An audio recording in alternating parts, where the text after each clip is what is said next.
ગુજરાત મોડલની વાતો વચ્ચે બનાસકાંઠાની એક એવી સ્કૂલ કે જ્યાં તંત્રની આળસ વૃત્તિના કારણે શિક્ષણ મેળવવા આવતા ભૂલકાઓના માથે મોત ભમી રહ્યો છે। આવો જોઈએ ક્યાં આવેલી છે આ શાળા અને કેવી પરિસ્થિતિમાં બાળકો કરી રહ્યા છે અભ્યાસ। અમારા ખાસ રિપોર્ટમાં।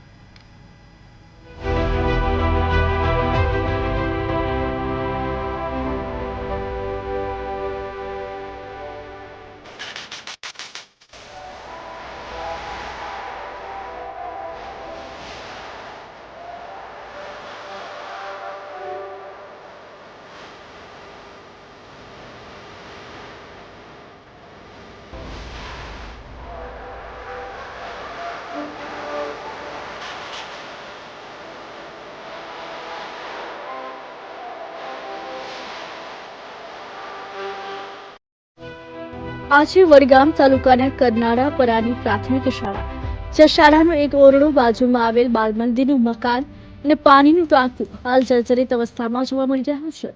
એવું નથી કે આ સ્થિતિ બાબતે તંત્રને ધ્યાન દોરવામાં નથી આવ્યું, પરંતુ અહીંના લોકોનું કહેવું છે કે અંગે તંત્ર સમક્ષ રજૂઆતો તો ઘણી કરાય છે, પરંતુ તંત્ર જાણે કોઈ દુર્ઘટના થવાની રાહ જોઈ બેઠું હોય તે પરિસ્થિતિ હાલ અહીંયા જોવા મળી રહી છે। અહીં શાળામાં શિક્ષણ મેળવવા આવતા બાળકોને ભય છે કે ગમે ત્યારે આ ઓરડો તેમના ઉપર ધરાશાયી થઈ શકે છે। એટલું જ નહીં, અહીંના શિક્ષકો પણ જર્જરિત ઓરડાથી કોઈ દુર્ઘટના સર્જાય તેનો ડર હાલ તેમને સતાવી રહ્યો છે। શાળામાં ભણતા બાળકોના વાલીઓને પણ બાળકોને શાળામાં મોકલતા દુર્ઘટનાનો ડર સતાવી રહ્યો છે। અહીંના ગામ લોકો જ નહીં, અહીં ભણતા બાળકો પર કોઈ દુર્ઘટના સર્જાય તેવો ડર અનુભવી રહ્યા છે। આ બાળ મંદિરમાં ભણતા નાના ભૂલકાએ પણ અહીંની પરિસ્થિતિ વિશે મીડિયા સમક્ષ પોતાની ભાષામાં કહ્યું કે અહીં અમે ભણવા આવીએ છીએ, પરંતુ છત ઉપરથી પાણી ટપકે છે અને ઘણી વાર તો ઉપરથી પોપડા એટલે કે સિમેન્ટ કોન્ક્રીટ પડે છે, જેથી અમને ડર લાગી રહ્યો છે। અહીં આંગણવાડી ચલાવતા આંગણવાડી કાર્યકરે કહ્યું કે છત ઉપરથી પાણી અને સિમેન્ટના પોપડા પડી રહ્યા છે। આ અંગે અમે રજૂઆતો કરી છે, પરંતુ આજ દિન સુધી અમારી રજૂઆતો જાણે તંત્રના કાને પહોંચી જ ના હોય તેમ કોઈ જ આ સમસ્યાના નિરાકરણ માટે કે પૂછવા સુદ્ધા અહીં આવ્યું નથી। તેના જર્જરિત મકાન નીચે બાળકોને ભણતા અને અમને ભણાવતા ચિંતા થઈ રહી છે। આંગણવાડી કાર્યકર કરનાળા 2 મારી આપ સાહેબશ્રીને નમ્ર વિનંતી છે કે અમારું આંગણવાડી એકદમ જર્જરિત છે। ગામમાંથી લોકો બાળકોને મોકલવા માંગતા નથી। તેઓ કહે છે કે ઉપરથી પોપડા પડે છે, વરસાદનું પાણી આવે છે, કદાચ કોઈ બાળકને વાગી જશે, આંગણવાડી પડી જશે તો આની જવાબદારી કોણ લેશે? ગામ લોકો બાળકોને મોકલવાનો બહિષ્કાર કરે છે। તેઓ કહે છે કે નવીન આંગણવાડી બનાવો। એક બે વખતે પોપડા પડ્યા, પાણી તો રોજે આવે જ છે, અમારો સ્ટોક બગડે છે। ચોમાસામાં ભૂલકાઓ પડી જાય છે, માતાઓ પિતાઓ જોવા આવે છે તો મોકલવાનું ના પાડે છે। પ્રાથમિક શાળામાં એક ઓરડો જર્જરિત છે અને સ્કૂલની બાજુમાં એક જે ગામનું પાણીનું ટાંકું છે તે પણ ખૂબ જર્જરિત છે, એટલે એનું સમારકામ જલ્દીથી થાય એવી અમારી ગામ લોકોની માંગ છે।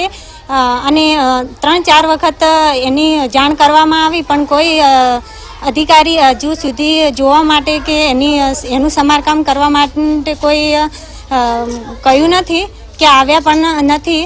અને બાજુમાં અમારે બાળ મંદિર છે તે પણ ખૂબ જર્જરિત છે, એ ક્યારે પણ પડે એની કોઈ જાણ નથી, એટલે એનું પણ સમારકામ થાય એવી અમારી માંગ છે। પાણી પડે તો અમે ડૂબાઈ જાય અને પાણી પડે એટલે આંગણવાડી અંદર પાણી આવે વરસાદનું છોટા આમ ટીપ ટીપ પડી ઉપરથી પથ્થર પડે હે પછી દીદી ક્યારે પડ્યા હતા?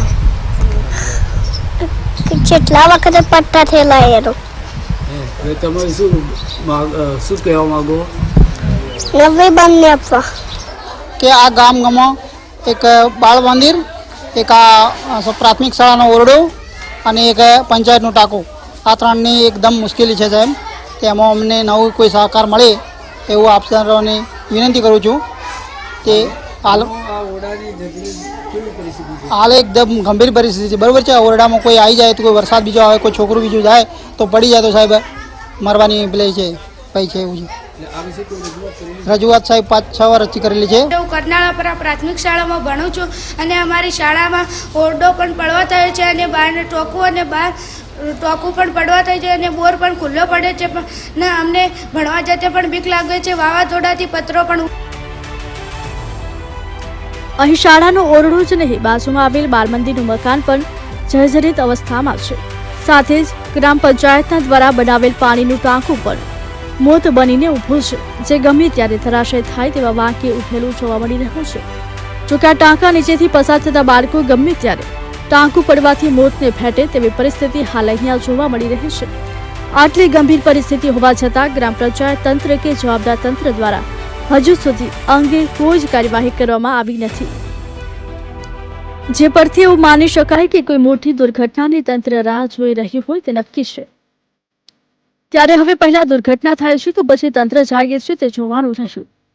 KTV ન્યૂઝ ગુજરાતી, દીપક સોલંકી, બનાસકાંઠા.